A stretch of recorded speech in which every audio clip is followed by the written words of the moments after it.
you. You guys can hear me? I take it. I'm Justin Segal. I'm the president of Boxer Property. We own and manage office buildings, predominantly B-class office all around the country. We've got about 150 properties, about 15 million square feet.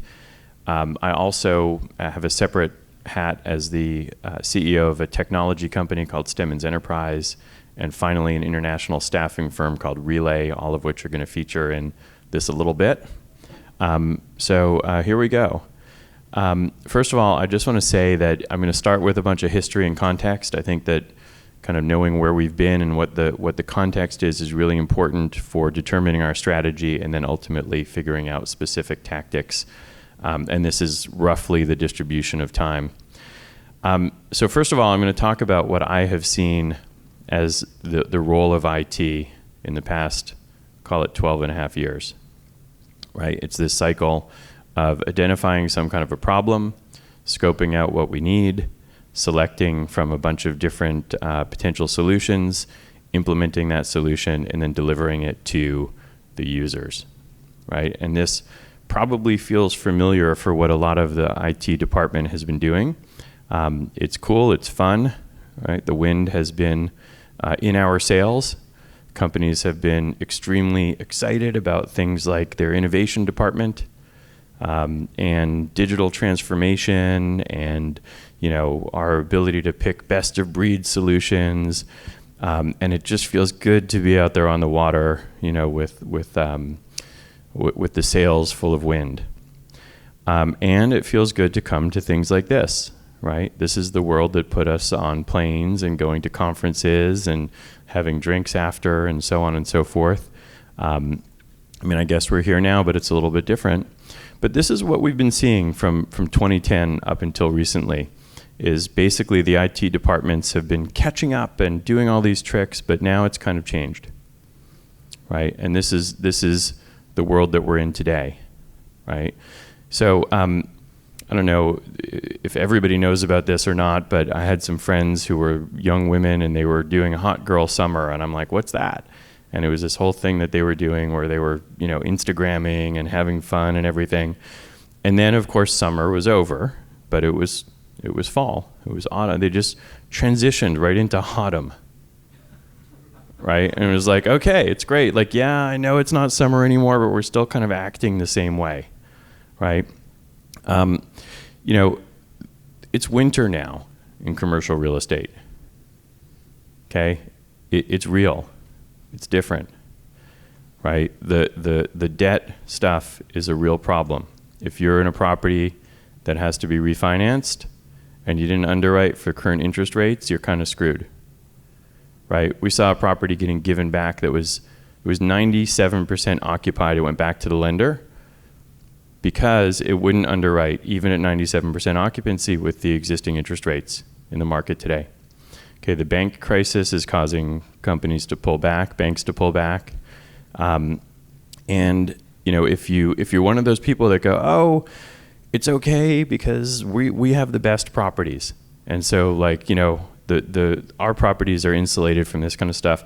This is the kind of stuff that people tell themselves, but that nobody's immune right now. Right, we have to be honest about this.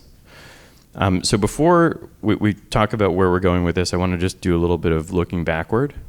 Okay, this is how I see the IT landscape, or how the paradigm that we were working on over the past 10 or 12 years. Right, it was this thing. It's like we're going to climb up this mountain. We're going to pick up different applications and systems along the way, and if we do it really well, it's going to be like awesome when we get to the top.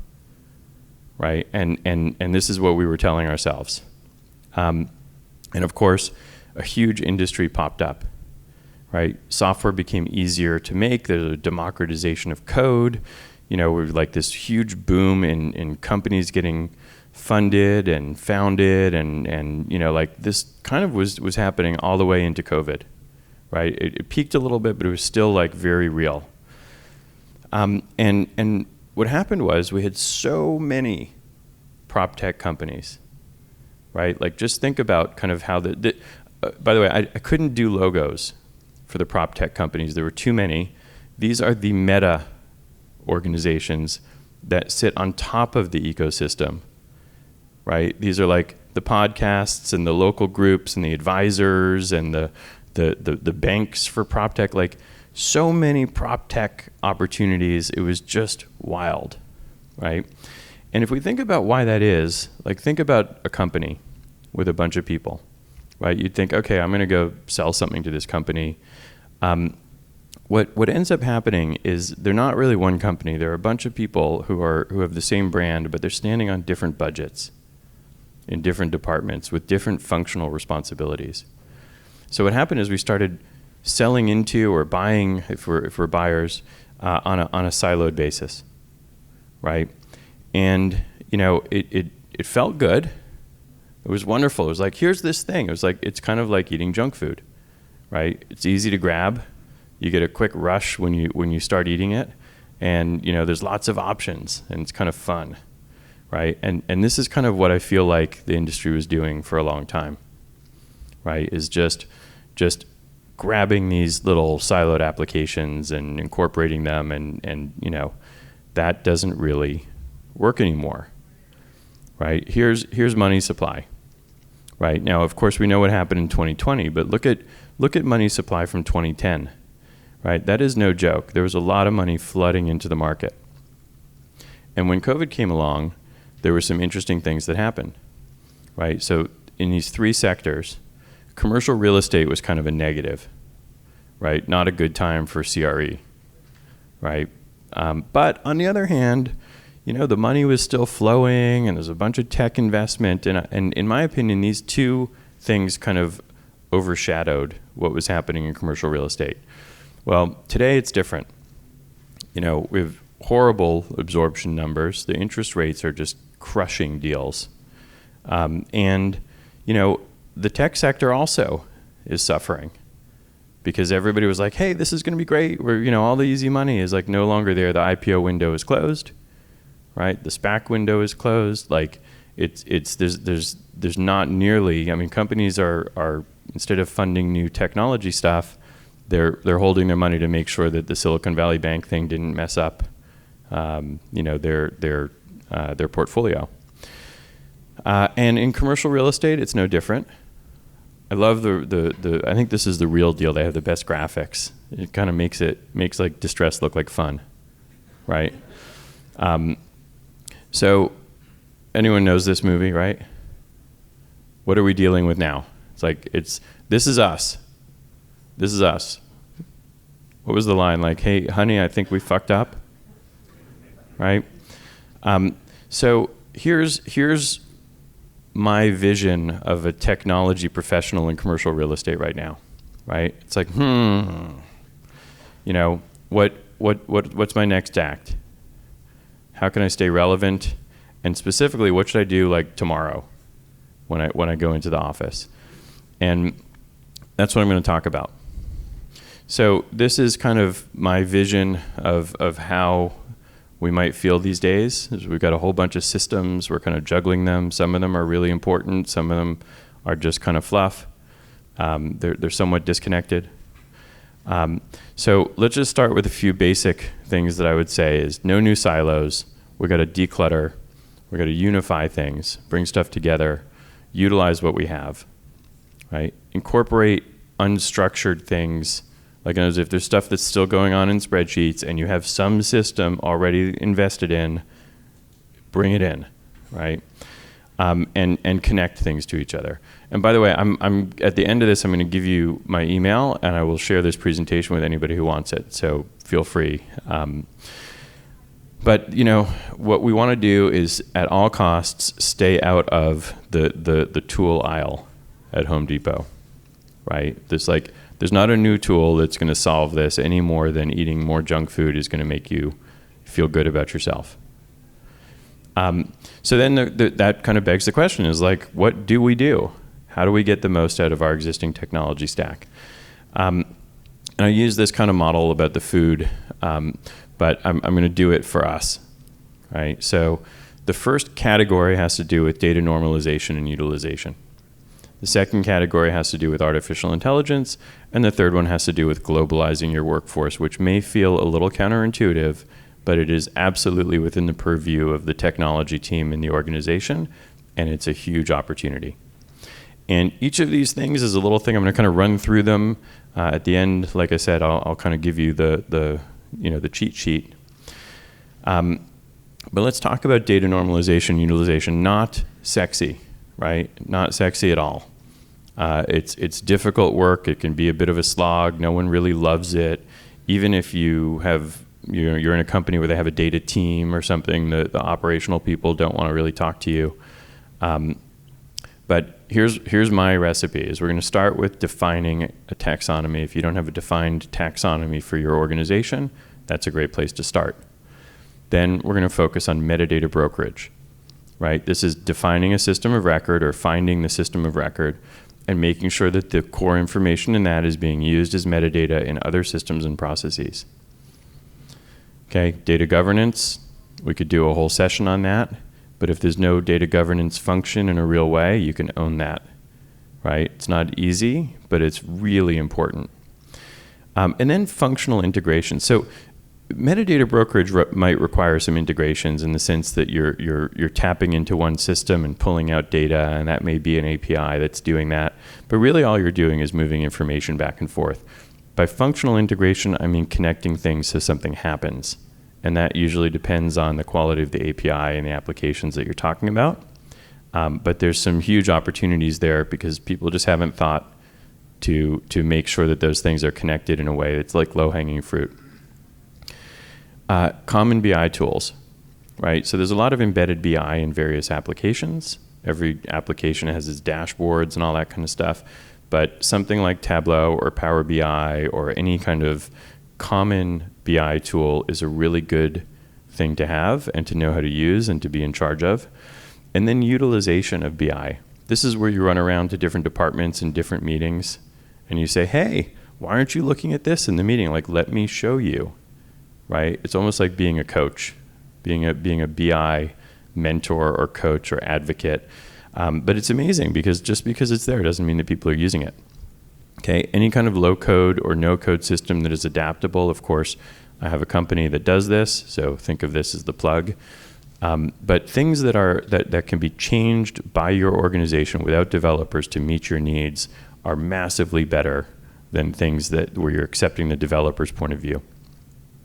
And then finally, automation that is based on data, not just, hey, we're automating process, but the automation outcome will be different depending on the data, right? And you can just test this by changing a variable and seeing if somebody does something differently in the organization as a result of it. Okay, next category, artificial intelligence. This is like, of course, a very hot topic. I'm super into it. I think there's huge, tremendous potential here. It's very real. We want to approach it in the right way. So the first thing that I did, which I invite everybody to do, is to just create a center of excellence, right? It's a formal group that has people in it.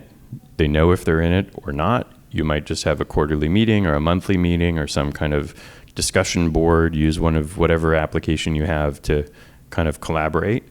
But be the one to start that center of excellence. This is going to be like going back many years later, you'll be like, oh yeah, I started the website in 1995. Just set up a center of excellence.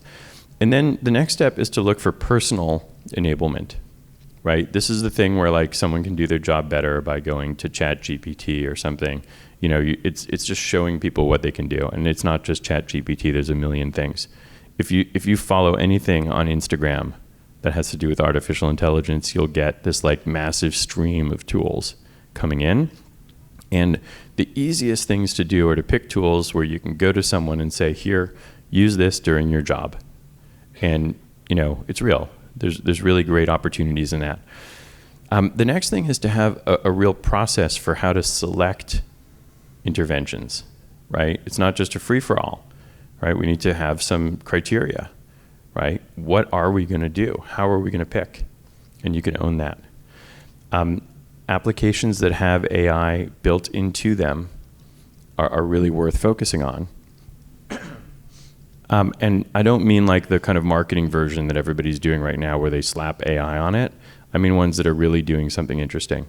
And in particular, I'm talking about things where you don't have to go to some AI system to do it. Like I'm going to log into ChatGPT and I'm going to type things in with my fingers, and then it's going to return a result on the screen that will like emit photons into my brain, and then I will make a decision as to what to do. Like that's like going to the phone booth to make a phone call instead of having, the phone in our pockets like we do that's telling us all kinds of things. So look for those things.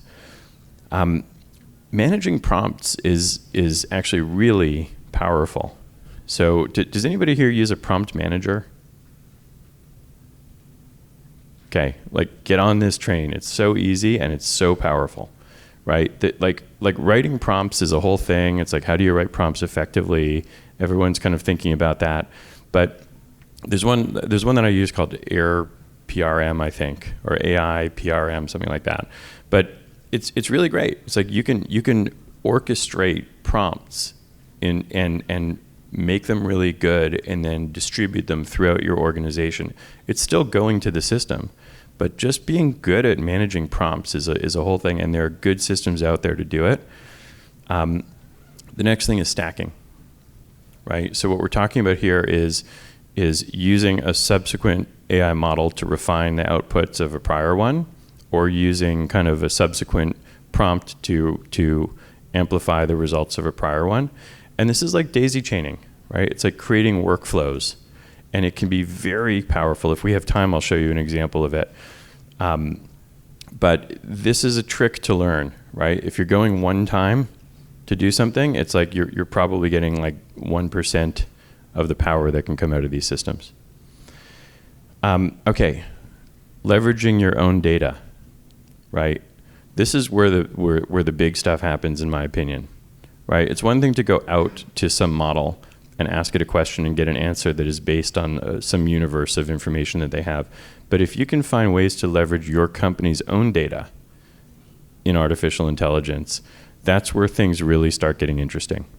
Okay, so now the problem is that you don't want to send your data to an outside model, right? So, there's a bunch of ways to deal with this, but what you don't want to do is send a bunch of stuff to ChatGPT that includes proprietary information. Your security guys will freak out. It's a legal issue. And it's too much data to send, right? What you really want is large data sets that you own and control, that you can train AI models on. So, if you're using Azure, like use the Azure tools, anyway, the longer conversation, but the question is, are you using your own data in this, right? And then finally, what can we do on an enterprise level as opposed to on a departmental level? Again, all of this is this with detailed descriptions is downstream.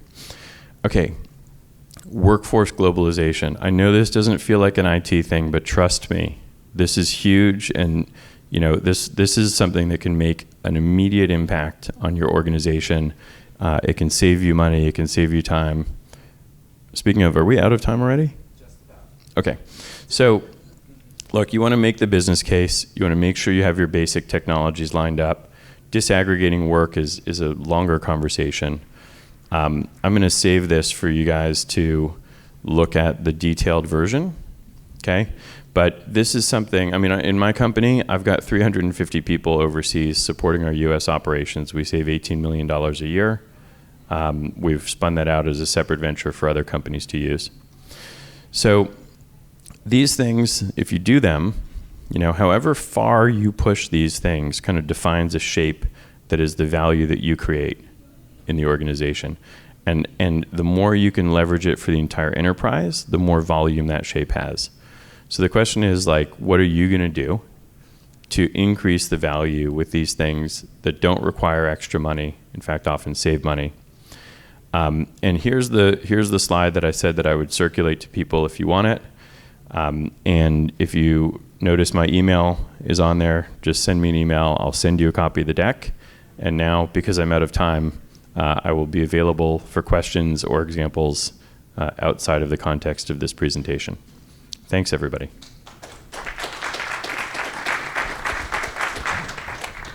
Thank you. you so much, Justin. Like Justin said, these will be available to you, so go ahead and get that email right now so that you can go ahead and get that presentation.